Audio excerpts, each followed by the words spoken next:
Today we're going to be talking about Northern Europe and the tourism industry and how it relates to it and some of the opportunities tourists would have when visiting this region. The first country that we're going to touch on is Ireland, and Nicole's going to tell you a little bit about Ireland. Ireland is an island in the North Atlantic, which is to the west of Great Britain, and it's the third largest island in Europe and the 20th largest island on Earth. And politically, what's interesting about that is Ireland is divided between the Republic of Ireland and Northern Ireland, and the population is about 6.4 million.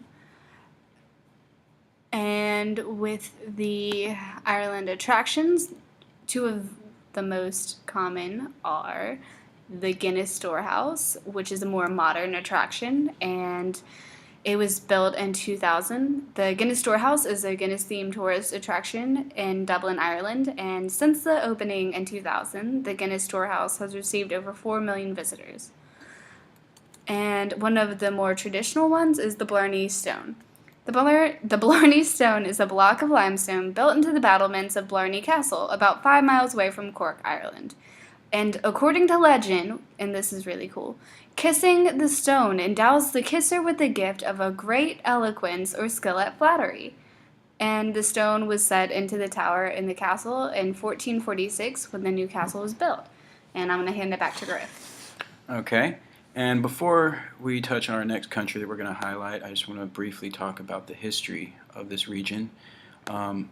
This is a Nordic region which entails, with the countries, it's rich in Viking history, and that's something that a lot of these countries, Finland, Sweden, Norway, and even down here Denmark, all share with one another.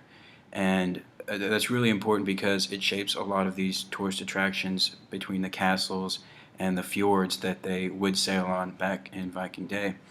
So with that in mind, let's take a look at Denmark.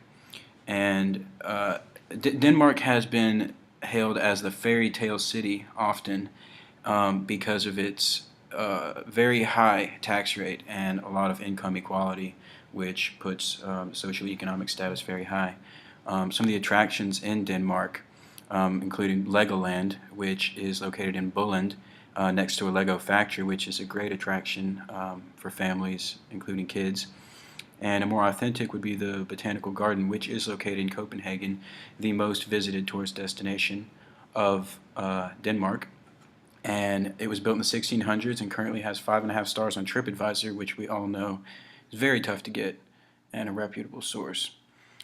So our itinerary, 7 days in Denmark. For the first 3 days we're going to spend in Copenhagen, where we would fly in, experience the nightlife and shopping, and then that would last for 3 days. And then for 1 day we're going to visit the Denmark design capital, which is Kolding, and spend a day there and just take a look at some of the museums and modern art that it offers. And then finally we would end up in Bulland and end on a light note in Legoland. So that would be our trip in Denmark, and this has been a highlight on a couple of the countries in Northern Europe. I'm Griffin Hornsby. And I'm Nicole Shaw. Thank you.